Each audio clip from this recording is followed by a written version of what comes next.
walang option na dadakipin mo na lang yung isang tao, papatapon mo kung saan man sa ICC, for example. Kasi ang sinasabi ng saligang batas, kailangan dumaan ka muna sa due process. So, with respect to arrest, ano ba ang ginagarantiya ng konstitusyon? Article 3, Section 2 naman ang sinasabi, no warrant of arrest shall issue except if issued by a judge after examining on oath or affirmation the complainant and the witnesses.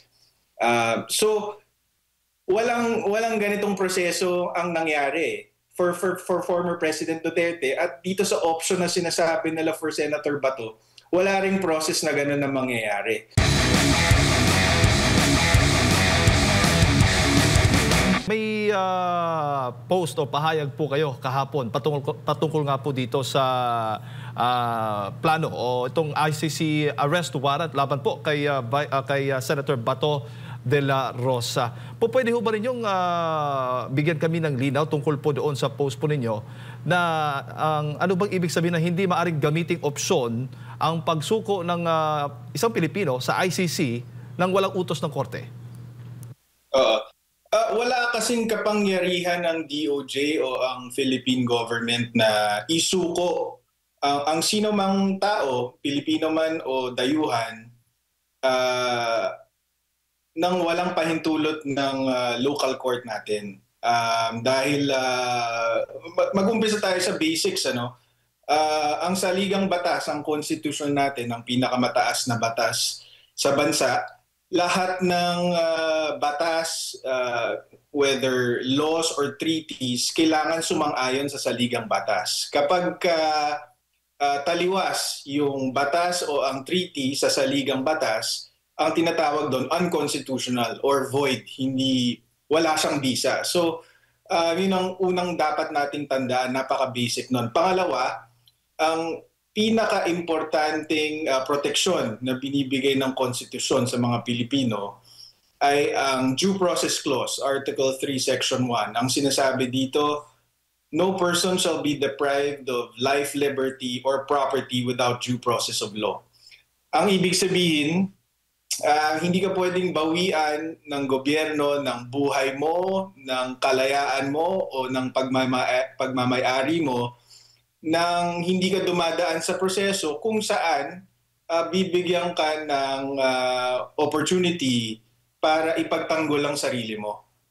Okay? So, having said that, ang sinasabi ngayon ng DOJ is dahil napapabalita nga na merong warrant of arrest mula sa ICC para kay Senator Bato de la Rosa, na meron daw silang option na either dumaan sa local court through extradition or other legal proceedings, or parang ginawa nila noon kay former President Duterte, aarestuhin na lang nila tapos i-surrender nila sa ICC. Walang ganong option.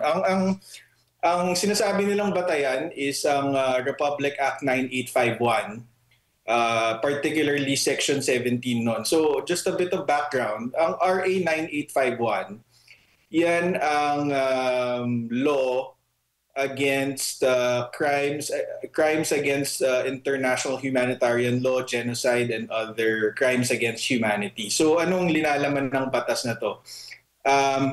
Bago pinasa itong RA 9851, hindi punishable sa Pilipinas yung ganitong klaseng crimes, yung crimes against humanity, genocide, etc.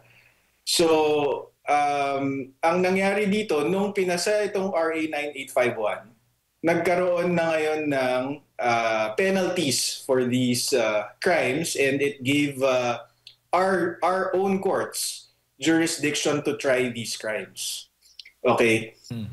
Ngayon, sa Section 17 noon, merong nakasaad doon na in the interest of justice, the Philippine government may dispense with investigation and prosecution of these crimes if an international tribunal or if an international body is already conducting the investigation for these crimes. And the Philippine government may choose to surrender or extradite a person subject of these international proceedings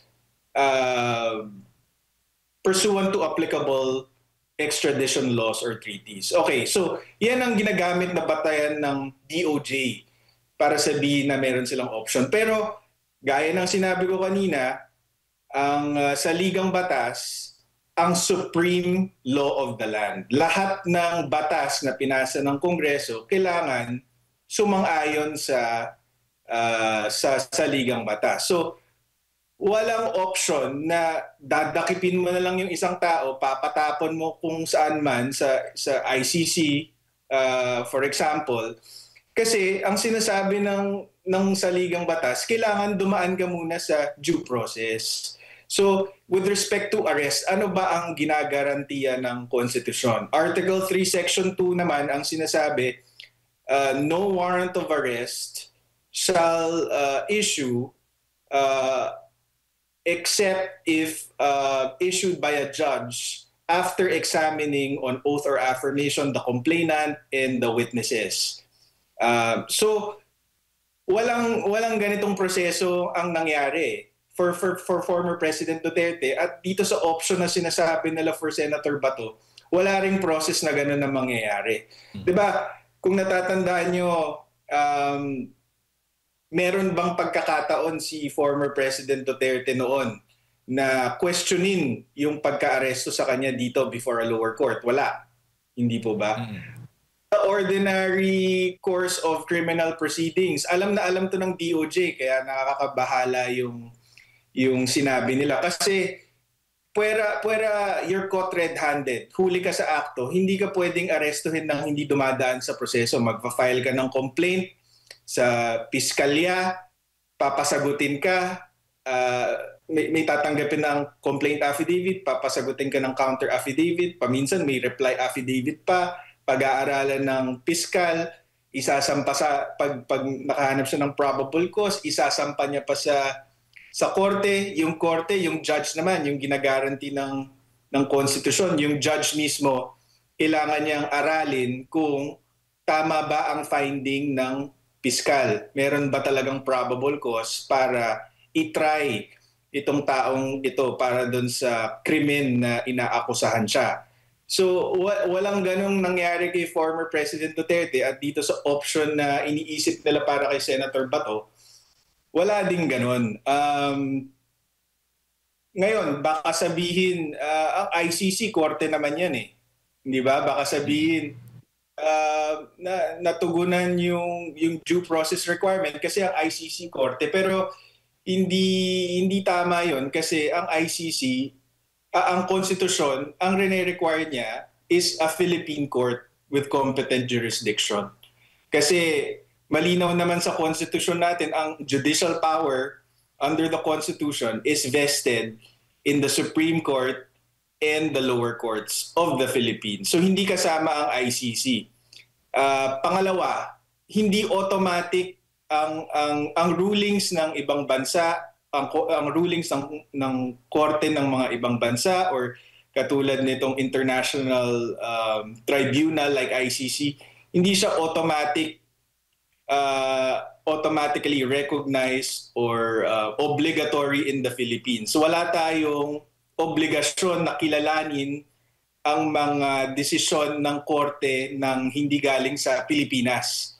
Meron tayong proseso na sinusundan under the rules of court na nagsasabing bago kilalanin ang isang foreign judgment, kailangan humingi ka muna ng verification or confirmation nito from a trial court. So ganun din. Kailangan mong dumaan sa trial court.